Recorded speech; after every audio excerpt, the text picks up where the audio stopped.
FM 89.1, Radio Universidad. Buen día, ¿cómo están? Gracias por el llamado.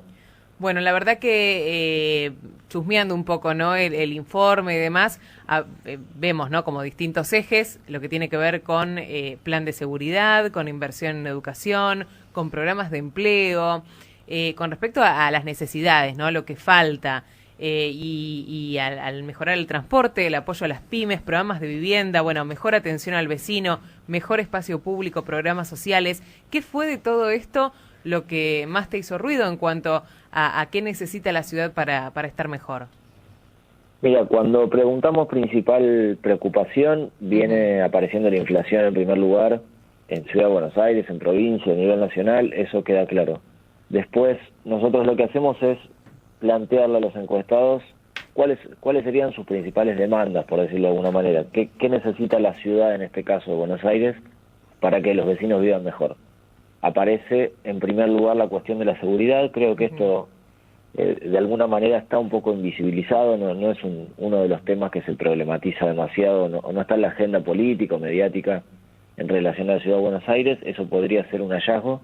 Sí, y aparte no sé, discúlpame, que no sé si, perdón que te interrumpa, pero sí. Digo, este tópico en particular, lo que es la inseguridad y lo que es la inflación, atraviesa todos los gobiernos, ¿no?, de este último tiempo. Entonces, es algo que siempre está presente, ¿no?, en este tipo de encuestas. Aparece, la inseguridad siempre aparece, pero en general se menciona mucho más en la provincia de Buenos Aires, o por lo menos se habla mucho más de inseguridad en relación, sobre todo al conurbano bonaerense, y no tanto a la ciudad de Buenos Aires. Y cuando vamos a consultarle a los vecinos de la ciudad, siempre vemos que es una de las principales demandas la cuestión de mayor seguridad. En segundo lugar aparece la educación, y en tercer lugar, bueno, la cuestión del empleo, que también es algo generalizado en este momento, no solo en la ciudad de Buenos Aires, pero tiene muchísima fuerza. Esos serían los tres grandes temas que la ciudadanía está demandando que el gobierno de la ciudad, en este caso, resuelva o de alguna manera intenta resolver o se proponga resolver. Manuel Tavo Cibreiro te saluda, ¿cómo estás? Buen día. Con la educación pasa algo similar, ¿no?, que con la seguridad en la ciudad de Buenos Aires. Recordemos que estamos analizando este proyecto de opinión, ¿no?, de la ciudad de Buenos Aires, ¿no? Nos limitamos a esa jurisdicción. Bueno, con la educación pasa algo similar, ¿no? Me parece que siempre tanto la inseguridad como la educación recae mucho y se resalta de este lado de la General Paz, y no tanto puertas adentro, ¿no? Puertas ciudad adentro. Exacto, y son cuestiones estructurales. A nosotros nos pasaba cuando lo medíamos al revés también en la ciudad de Buenos Aires, preguntábamos valoración de las distintas áreas de gestión.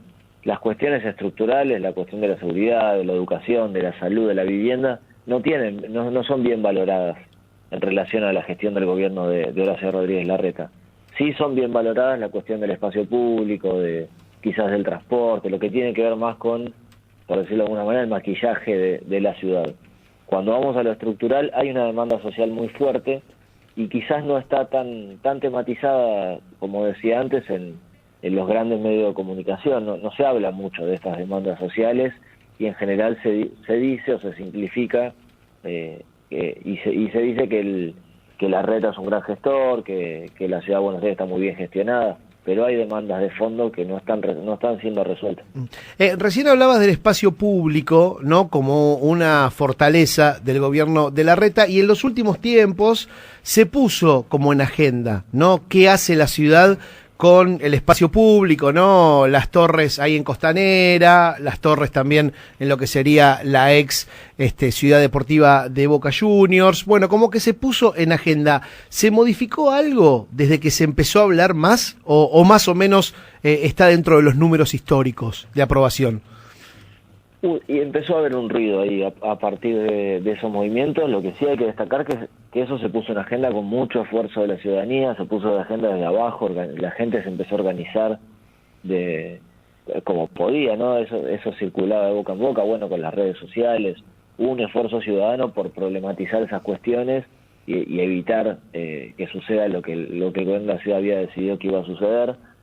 pero bueno, sí hubo una modificación y sobre todo en cuestiones puntuales. No es que cambió la valoración del gobierno de la ciudad en general en esas áreas, pero sí cuando preguntábamos por esas cuestiones puntuales había un consenso social muy grande de que la ciudad necesita espacios verdes comunes y bueno, y todo lo que tenía que ver con esas demandas en particular. Manuel, hay algo que me hizo ruido un poco de una de las preguntas, ¿no? Que tiene que ver con el motivo por el cual uno iría a votar, que en realidad, digo, no debería existir como pregunta porque se supone que uno va porque ejerce la democracia, ¿no? Porque elige a los representantes de el próximo gobierno, porque elige a quienes nos van a representar, en este caso, bueno, en las bancas. Pero esa pregunta estaba y los motivos fueron variados, ¿no? Sí, en realidad uno lo que pregunta, si bien sabemos son elecciones legislativas y el motivo principal es elegir a los legisladores, pero también sabemos que las motivaciones de la gente para ir a votar son múltiples. Muchas veces hay gente que va a votar para que no gane determinado candidato, determinado espacio, o para apoyar un proyecto político en general, y no solo por los candidatos. Por ejemplo, en la provincia de Buenos Aires pasa todavía en esta última elección, los candidatos tienen nivel de conocimiento muy bajo, pero la gente vota quizás pensando más en revalidar al gobierno nacional o al gobierno provincial o no, o invalidarlo. Creo que en ese sentido son las preguntas que hicimos, son como dos grandes ejes que queríamos ver. Si quiénes iban a votar pensando en apoyar al gobierno nacional y quiénes iban a votar pensando en elegir un opositor al gobierno nacional. Vemos que en la ciudad el 26% dice que va a votar pensando en apoyar al gobierno de Alberto Fernández, el 57% buscando una oposición al gobierno de Alberto Fernández, bueno, el resto, el 15%, casi 16% no sabe. Y también hicimos lo mismo en relación al gobierno de la ciudad, Horacio Rodríguez Larreta. Y ahí vemos que hay un 47% que quiere elegir un candidato que apoye a Horacio Rodríguez Larreta, que le dé apoyo a este gobierno, al gobierno actual de la Ciudad de Buenos Aires. Coincide más o menos con la intención de voto que tiene el espacio, hoy juntos 47%, y vemos que un 31% quiere elegir un opositor al gobierno de Horacio Rodríguez Larreta. Ahí, bueno, se ramifica un poco más porque se perciben distintas oposiciones, pero sí cuando nosotros después lo venimos preguntando desde el principio de año, cuando consultamos quién es el principal opositor al gobierno de Horacio Rodríguez Larreta, aparece claramente una figura, y aparecía previo a que sea candidato, que es la de Leandro Santoro. Es el único dirigente que hoy tiene volumen propio y que la ciudadanía lo reconoce verdaderamente como un opositor a Horacio Rodríguez Larreta. Quizás el único, no aparece mucho más, Miriam Bregman, pero con muy poco peso. Les diría que por ahí aparece Martín Lustó, que no juega en realidad un rol opositor, también con muy poco peso. O sea, Leandro Santoro lo que logró construir en este tiempo es posicionarse en este lugar de único dirigente opositor o principal dirigente opositor a Horacio Rodríguez Larreta, y capitalizar este interés de la ciudadanía, una parte importante de la ciudadanía que cree que tiene que haber una oposición más firme. ¿Y qué pasa con Milei, Manuel? ¿Lo ven como un opositor? ¿Lo ven como parte de lo mismo? ¿Lo ven como un posible aliado también en el futuro? ¿Lo ven adentro del gobierno de Horacio Rodríguez Larreta? Ahí hay un híbrido. Con Milei todavía la gente no tiene muy claro en qué sentido se va a posicionar. Sí entienden que por el momento, por ahora, los que lo votarían a Milei, no todo el resto, los que lo votarían a Milei, entienden que es una persona que está en contra de la política, en general. Claro. Es opositora a Larreta, opositora a Fernández, pero todavía no queda muy claro qué papel va a jugar.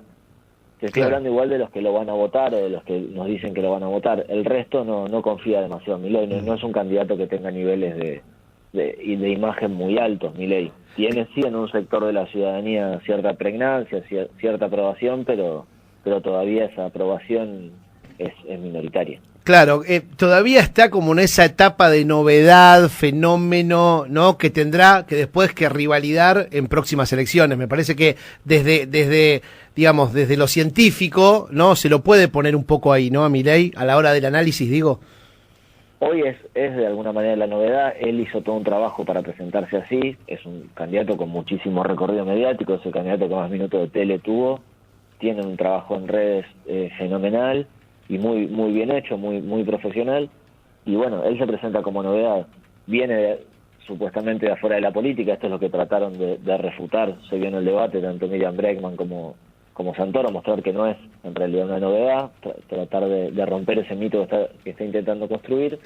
Y después, bueno, va a tener que revalidarlo no solo en próximas elecciones, sino cuando se empiece a ser legislador, claro, o va a ser diputado, si se confirman los números de las PASO, y ya no sea una persona que viene de afuera de la política, sino que sea parte. Ahí vamos a ver cómo se reposiciona y cómo logra resignificarse para no ser uno más de la casta que él denuncia. Claro. Manuel, la última de mi parte, y te saco un poco de este informe en particular y vuelvo a lo que sucedió con las PASOs y las encuestas. ¿Qué crees que pasó, no? En relación a, yo no recuerdo la de ustedes, no, para ser sincero, quizás ustedes estuvieron más cerquita de lo que sucedió, la verdad no tengo los números presentes, pero en la mayoría, bueno, se hablaba de una cosa y terminó ocurriendo otra. ¿Llegaron a la conclusión más o menos de alguna hipótesis, digamos, confirmaron alguna hipótesis, mejor dicho, como para intentar entender qué fue lo que sucedió? Mira, nosotros tuvimos, tanto en la provincia de Buenos Aires como en la ciudad, sobre representado al frente de todos. O sea, el resto de los espacios los tuvimos dentro de los márgenes de error, a diferencia de un punto, claro, por ejemplo. Pero el frente de todos sí en la ciudad nos dio entre 4 y 5 puntos arriba y en la provincia 4 puntos arriba.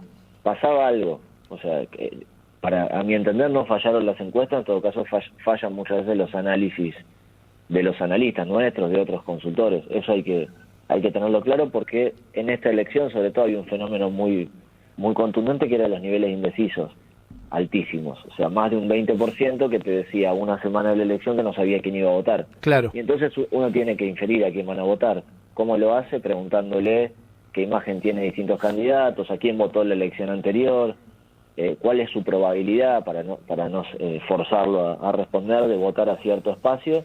Y uno se encontraba que había una cantidad muy grande de indecisos que habían votado al frente de todos en 2019, que mantenían ciertos niveles de imagen o aprobación de este gobierno, que te decían que podían llegar a votarlos, pero finalmente terminaron votando a la izquierda, por ejemplo, terminaron votando a Spert.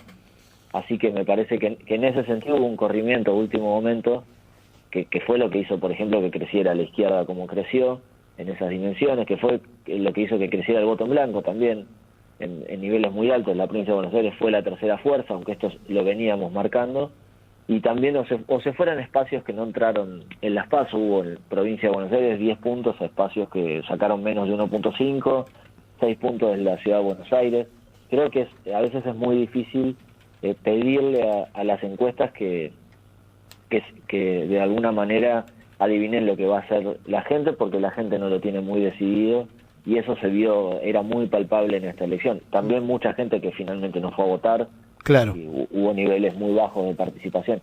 Esos serían los motivos. Entonces hay que ser cuidadoso también, como autocrítica, cuando uno presenta escenarios electorales, y no ser tan tajante y mostrar que esos escenarios son posibilidades, son hipótesis, que obviamente el día de la elección pueden variar. Nunca es la última, siempre hay una más, ¿no? El periodismo tiene como ese permitido, que no sé muy bien quién lo otorga.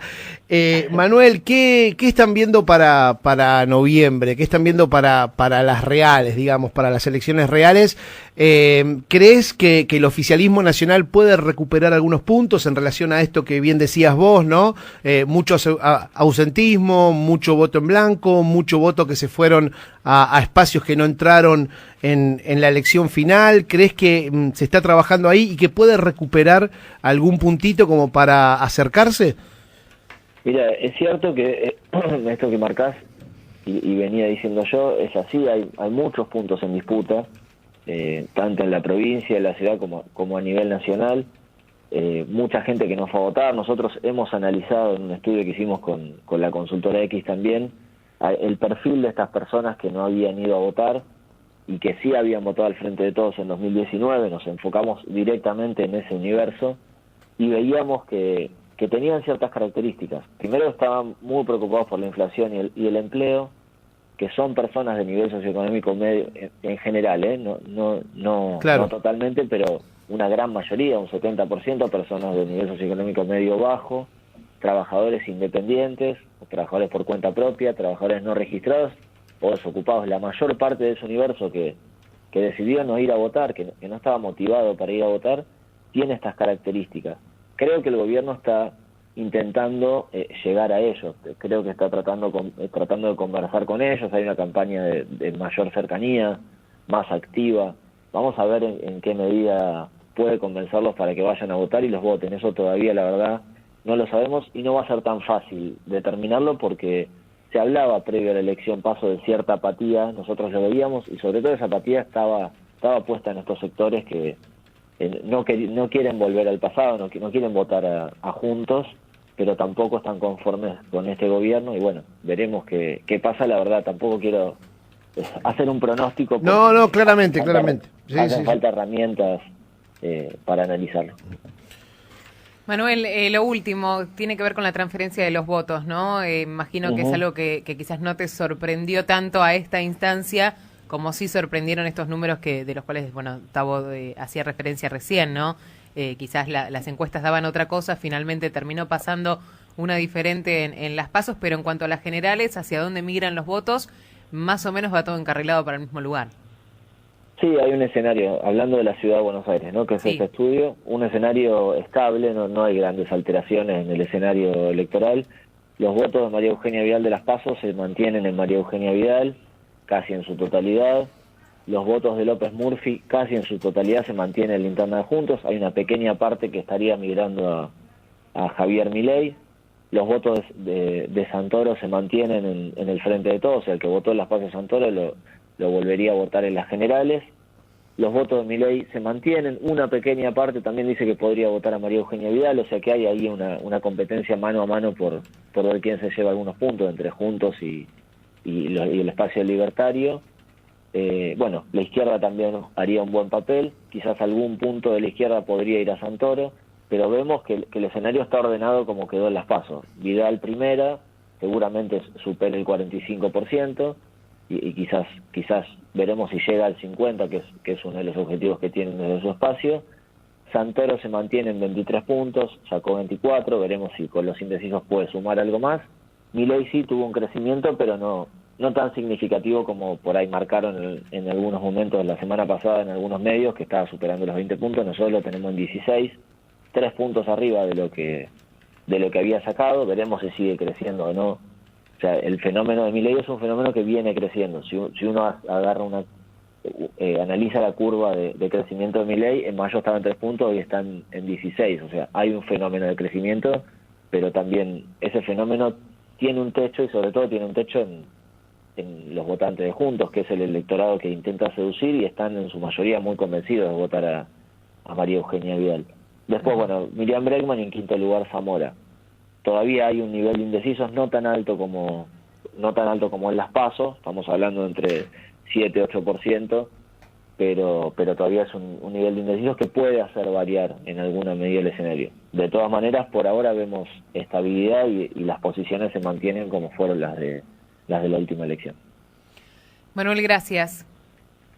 A ustedes, un abrazo. Desde la Universidad Nacional de La Matanza, Radio Universidad FM 89.1. Siempre cerca.